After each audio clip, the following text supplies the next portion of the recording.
siapapun akan tewas jika berfoto menggunakan kamera Polaroid terkutuk ini. Tapi sayangnya, hal itu nggak diketahui oleh Bert.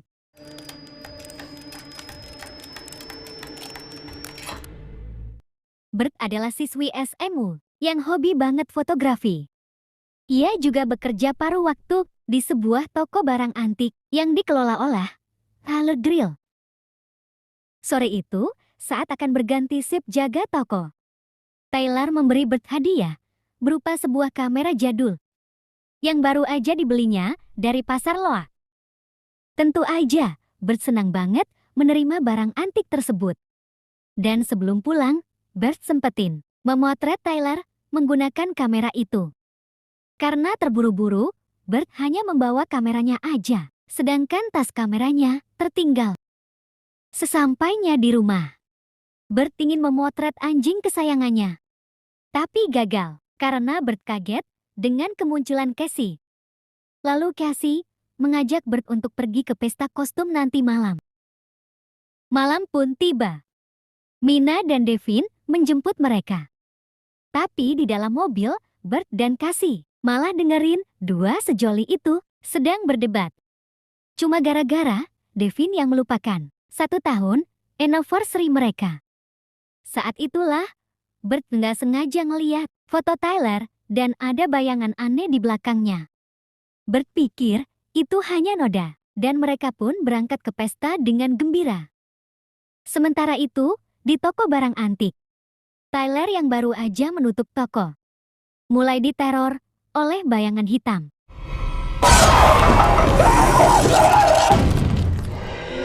Bersamaan dengan itu, Bert dan 3 sahabatnya udah sampai ke tempat pesta yang diselenggarakan oleh Avery, teman sekolah mereka. Di situ, Bert bertemu dengan Connor, cowok ganteng yang memang ditaksirnya. Mereka ngobrol asik banget. Dan kayaknya sih, Connor juga suka dengan Bert. Lalu dua sejoli, Mina dan Devin, ngajakin mereka foto bareng. Tapi Bert menolak dan menawarkan diri untuk memotret mereka aja menggunakan kamera antik miliknya. Ketiga temannya itu pun setuju. Lalu Cassie nyelonong, ikutan nimbrung di foto. Namun Bert kaget, dia merasa melihat bayangan hitam saat memotret tadi. Yang setelah diperhatikan, ternyata nggak ada apa-apa. Lalu Avery protes karena tadi nggak ikutan foto. Jadi dia berinisiatif untuk selfie aja. Mendadak polisi datang dan membawa Bert ke kantor polisi untuk dimintai keterangan. Bert kebingungan. Lalu Sheriff Thomas Pembroke memberitahu bahwa Tyler telah tewas karena dipukuli seseorang. Tentu aja, dengar hal itu, Bert langsung syok. Kemudian, Bert dijemput oleh ibunya. Dan sesampainya di rumah, Bert heran karena noda hitam di foto Tyler hilang. Dan sekarang, malah foto Avery yang ada noda hitamnya. Walaupun merasa janggal, Bert coba mengabaikannya, lalu pergi tidur. Sementara itu, di tempat pesta, Avery baru aja selesai dengan pestanya dan mulai bersih-bersih. Tapi kegiatan Avery mendadak terhenti karena ada sesuatu yang menerornya. Ketika udah pagi, Bert ditelepon oleh sahabatnya yang mengabarkan bahwa Avery tewas karena terjatuh dari tangga. Tapi Cassie merasa ada kejanggalan sebab Avery tewas dengan kepala terpuntir ke belakang, kayak orang kesurupan. Teringat keanehan semalam, Bert bergegas menutup telepon, lalu mengecek foto Avery. Ternyata, bayangan aneh di foto Avery hilang, dan bayangan itu pindah ke foto grup berempat.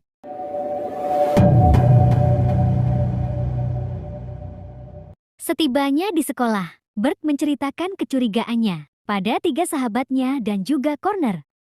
Tapi mereka nggak percaya. Melihat kecemasan Bert mulai over, maka Devin membakar foto grup itu. Tapi kemudian, tangan Mina mulai berasap dan terbakar. Nggak bisa dipadamin walaupun sudah disemprot dengan apar. Bahkan, tubuh Cassie juga mulai berasap. Melihat temannya terbakar, sama persis kayak di foto, Bert pun berusaha memadamkan api yang membakar foto. Setelah api difoto padam, maka api di tangan Mina dan asap di tubuh Casey juga berhenti. Dan ajaibnya, foto itu kembali ke bentuk semula, seolah nggak pernah terbakar sama sekali. Sedangkan Mina dan Casey tetap mengalami luka bakar. Mereka lalu ke rumah sakit, dan Mina menjalani operasi. Mereka berempat bingung karena nggak ada informasi apapun tentang kamera itu. Lalu bertingat kalau kamera itu ada tasnya, tapi tertinggal di toko barang antik. Kemudian perawat memberitahu bahwa Mina udah selesai dioperasi dan meminta Casey menunggu diperiksa. Sebelum menengok Mina, Devin meminta Bert untuk mencari tahu tentang kamera itu. Bert dan Connor pun memutuskan pergi ke toko barang antik untuk mengambil tas kamera. Sesampainya di dekat toko, Connor meminta Bert untuk berhati-hati. Kemudian Bert masuk toko melalui lubang ventilasi. Connor yang menunggu di mobil dikagetkan oleh kamera yang tiba-tiba berbunyi. Lalu Connor menutup kamera itu dan memperhatikan foto grup. Entah apa yang dilihatnya, tapi Connor tampak terkejut. Sedangkan di dalam toko, Bert udah berhasil mengambil tas. Namun ada sosok yang mengejarnya, yang mendadak terhenti ketika sosok itu terkena hawa panas ventilasi. Saat berusaha keluar, syal Bert nyangkut dan lehernya tercekik. Untunglah, Connor segera datang menolongnya. Mereka bergegas ke mobil dan meluncur ke rumah sakit. Di perjalanan, Bert menceritakan apa yang dialaminya di dalam toko. Bert heran, kenapa sosok itu mengejarnya, padahal dia nggak ikutan foto. Lalu Connor jelasin, kalau Bert juga ada di foto, tepatnya ada di pantulan cermin.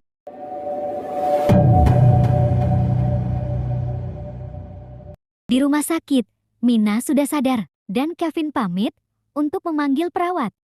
Lalu Bert menelpon Mina dan memperingatkannya agar jangan sendirian. Mina panik dan hendak keluar ruangan, namun telat. Sosok itu sudah menghadangnya. Kemudian Devin datang, dan heran karena Mina nggak ada di tempat tidur. Lalu tiba-tiba tubuh Mina jatuh dan tergantung. Devin jadi syok banget dan menyalahkan Bert yang baru aja sampai atas tewasnya Mina.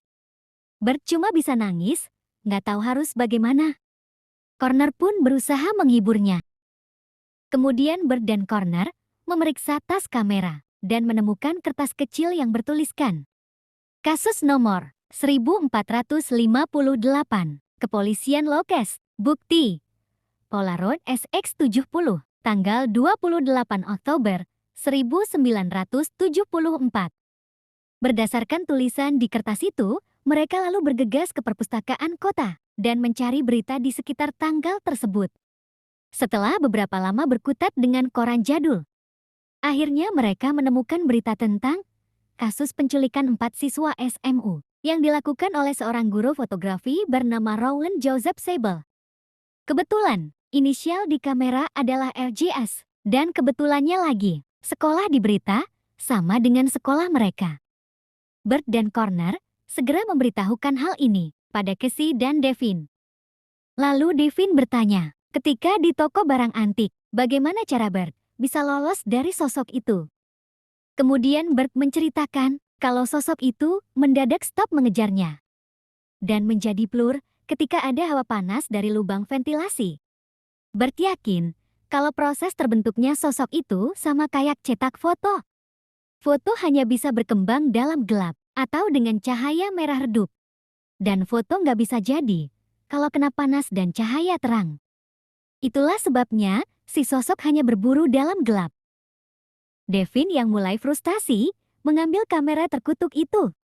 Connor coba nenangin, tapi Devin nggak sengaja ke foto. Dan anehnya, bayangan yang tadinya ada di foto grup kini bergerak dan pindah ke foto Devin. Merasa akan jadi target berikutnya, Devin makin panik dan hendak memotret Bert. Melihat Devin yang gak bisa ditenangin dan lost control, Casey terpaksa menusuk foto Devin dengan pensil. Alhasil, telapak tangan Devin jadi bolong. Bukannya berhenti, Devin makin marah dan ngamuk. Hingga polisi yang coba melerai pun kena gampar. Devin pun Masuk bui. Bert dan Connor coba jelasin ke Sheriff tentang kamera terkutuk yang bikin Devin panik. Sesaat, raut wajah Sheriff berubah dan tampak gelisah. Lalu Sheriff mengizinkan mereka ketemu dengan Devin sebentar aja. Bert menemui Devin. Lalu Devin bilang ke Bert kalau dia akan baik-baik aja karena terang dan ada polisi yang jagain. Kemudian Bert dan Connor segera keluar dari kantor polisi dan bergegas menuju rumah LJS, si penculik. Berdasarkan info dari Casey yang menyelidiki via internet, rumah si penculik masih dihuni oleh istrinya sampai sekarang. Sesampainya di rumah itu, mereka disambut oleh wanita tua bernama Lena Sable. Lena mengatakan kalau RJS bukanlah inisial nama suaminya, melainkan inisial nama putrinya, yaitu Rebecca James Sable. Lena bercerita bahwa dulu putrinya yang cantik, sangat pendiam dan pemalu, hingga sulit bergaul. Lalu si ayah memberinya hadiah sebuah kamera Polaroid. Rebecca senang sekali dan selalu membawa kamera itu kemana-mana. Hingga suatu ketika, 4 teman sekolahnya mengajak dia keluar jalan-jalan. Lalu temannya itu memotret Rebecca dalam keadaan nggak layak. Kemudian foto-foto itu tersebar di sekolah. Rebecca jadi malu dan mengakhiri hidupnya. Si ayah yang sakit hati lalu balas dendam dengan cara menculik 4 siswa itu. Kemudian membunuh mereka satu persatu. Ketika tinggal 1 anak lagi yang harus dihabisi, polisi menggerebek tempat itu dan menembaknya. Dan Rowland Joseph Sable pun tewas dengan memegang pisau di tangan kanannya dan kamera di tangan kirinya. Sedangkan di sel kantor polisi, Devin mulai ketakutan. Karena nggak ada petugas yang berjaga, dan sialnya lagi, listrik juga tiba-tiba padam. Lalu teror sosok aneh pun dimulai. Dan hidup Devin pun dijamin kelar. Bert dan Connor ikut sedih mendengar cerita tragis Rebecca. Lalu Lana menambahkan bahwa suaminya nggak akan berhenti sampai semuanya dihukum. Dan ada 1 siswa yang lolos. Dia lalu memberikan foto siswa yang selamat itu kepada Bert. Tapi tatapan mata wanita tua itu aneh banget. Melihat listrik yang tiba-tiba trouble, Connor langsung mengecek foto Devin. Dan benar aja, bayangan itu udah hilang dan pindah lagi ke foto grup. Dia pun jadi cemas dan mengajak Bert untuk segera pergi. Connor yakin kalau Devin udah tewas, itu artinya mereka bertiga lah target berikutnya. Come meet us at school, all right? Yeah, heading over now. Okay, bye. Bert dan Connor bergegas ke sekolah untuk mencari informasi tentang siswa yang selamat. Akhirnya diketahui bahwa siswa yang lolos dari maut itu adalah Thomas Pembroke. Yang gak lain adalah Sheriff Pembroke. Kemudian Casey sampai di sekolah dan mencari kedua temannya. Tapi tiba-tiba dia disergap oleh sesuatu. Ternyata itu adalah Sheriff Pembroke yang khawatir dan mengikuti mereka. Untuk menghentikan kekejaman si sosok aneh, Bert berniat memotret Sheriff, tapi nggak tega. Connor lalu ngambil kamera dan memotret Sheriff. Sheriff kaget dan melempar kamera itu. Lalu Sheriff Pembroke ngejelasin kalau Lena Sable udah bohongin mereka. Karena Rebecca bundir setelah anak-anak yang diculik tewas. Jadi cerita yang sebenarnya adalah ayahnya sendiri yang melecehkan dan memotret Rebecca, sedangkan si istri membiarkan hal itu. Sheriff kecil dan 3 temannya berniat menolong Rebecca dan hendak lapor ke polisi. Tapi ketahuan oleh si ayah. Dan untuk menutupi kebejatannya, si ayah menculik 4 teman Rebecca, lalu disiksa dan dibunuh satu persatu. Rowland menikmati penderitaan bocah-bocah itu dan memotretnya. Untungnya, saat giliran Pembroke kecil, polisi keburu datang dan menembak si ayah bejat. Rebecca sedih banget karena teman-temannya tewas. Dia nggak kuat menanggung rasa bersalah, lalu Rebecca pun bundir. Tapi apa mau dikata, penjelasannya udah telat. Sheriff udah terlanjur ke foto oleh Connor. Dan mendadak, listrik padam. Kemudian si sosok mengambil foto Sheriff yang tergeletak di lantai. Sheriff menembaknya, tapi nggak mempan. Lalu si sosok merobek foto Sheriff. Dan Sheriff pun terbelah jadi dua. Tapi, walaupun Sheriff udah tewas, sosok itu nggak berhenti. Sosok absurd itu malah menyerang Casey. Baru nyadar kalau si sosok memang mau membunuh mereka semua. Connor pun berteriak, menyuruh dua temannya itu segera kabur. Tapi sayangnya, mereka terpencar.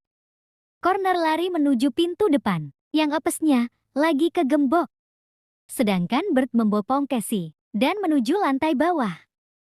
Dan sosok itu mengejar Bart dan Casey hingga mereka terpojok di kamar mandi yang udah jelas jalan buntu. Beruntung, Bert punya ide. Dia membuka keran air panas, lalu mereka sembunyi di balik kucuran air itu. Dan syukurnya, sosok itu nggak bisa lewat. Bert berpikir, Casey cukup aman berada di situ. Ia pun memutuskan untuk menolong Connor. Setelah bertemu dengan Connor, mereka berencana untuk mengambil kamera yang terjatuh dekat mayat Sheriff. Connor berhasil mengambil kamera, tapi sosok itu datang dan menyeretnya. Kamera itu pun jatuh. Lalu Bert mengambil kamera dan langsung selfie dengan kamera terkutuk itu.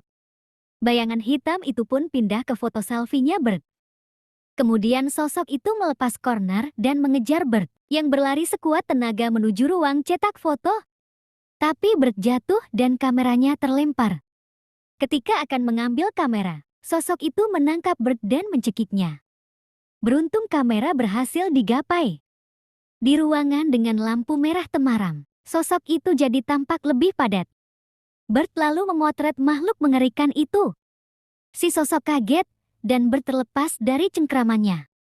Tapi, sialnya, dua jari Bert ikutan ke foto. Alhasil, Bart tetap jadi target. Tapi Bert nggak kehabisan akal. Dia meremas foto itu sambil menjerit karena dua jarinya juga patah bersamaan dengan makhluk itu yang tampak kelipet kayak fotonya. Tapi sayang, itu cuma sebentar. Karena foto itu kembali normal dan si sosok bisa bergerak lagi. Dengan panik, Bert mundur lalu berusaha membakar foto itu. Dan khas drama film horor pun terjadi. Koreknya nggak bisa nyala. Sampai ketika makhluk itu sudah sangat dekat, barulah tuh korek menyala. Bert langsung membakar foto. Akhirnya sosok itu pun terbakar, bareng dengan jari Bert yang juga terbakar. Nggak lama kemudian, sosok itu hancur jadi debu dan api di jari Bert pun padam. Disusul, padamnya lampu merah temaram. Lalu ada cahaya dari luar, pertanda udah menjelang pagi. Bert pergi menemui Casey dan Connor. Dan mereka melihat bayangan hitam di foto grup udah hilang. Mereka lega banget dan berencana ke rumah sakit. Tapi sebelum itu, Bert membuang kamera terkutuk itu ke sungai. Dan filmnya selesai. Terima kasih banyak untuk yang udah nyimak. Rituza pamit dan see you guys.